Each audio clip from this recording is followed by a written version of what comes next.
study. Guys, today we are going to discuss how multimeter works. This is a multimeter.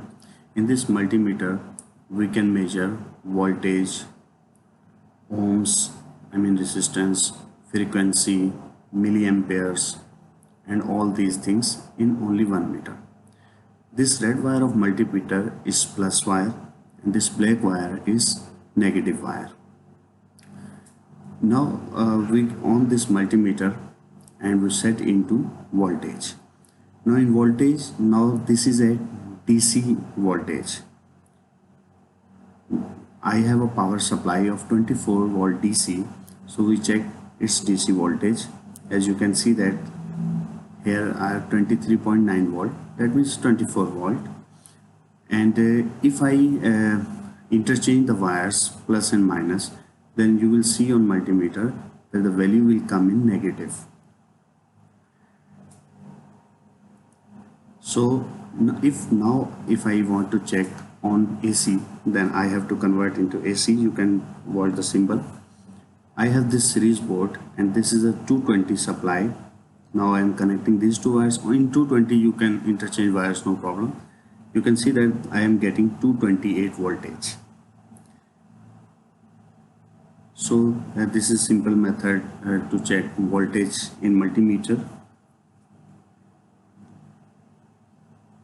Now we convert this into ohm in order to measure the ohm value or resistance value.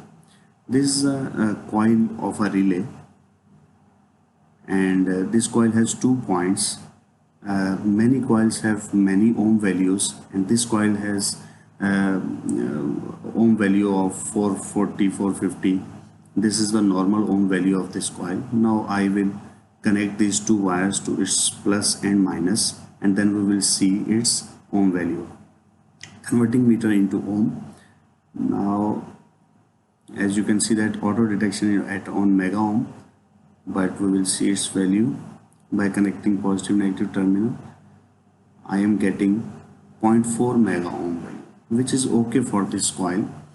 But if this coil is short due to some reason, then its value will be very out of range. For example, if I deliberately short this coil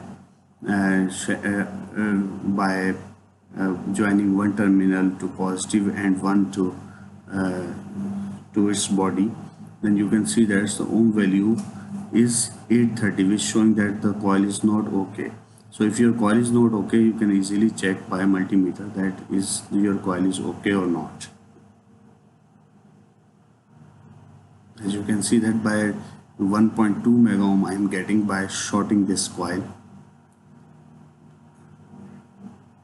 Now moving to the frequency. Again I have a series board of 220 supply. We can check frequency on 220 supply. Now joining these two terminals, I get 49.96 Hertz frequency. In our area we use 50 Hertz frequency, so frequency is we're getting okay frequency. Now converting this in milliampere. I have a 200 watt bulb which is connected in series on this series board. I will measure the milliampere of that bulb. So connecting these wires on series board, I get the milliohm value, that is 8.7 milliampere. Of course there is a 200 watt bulb, so its value will be 8.7 milliampere.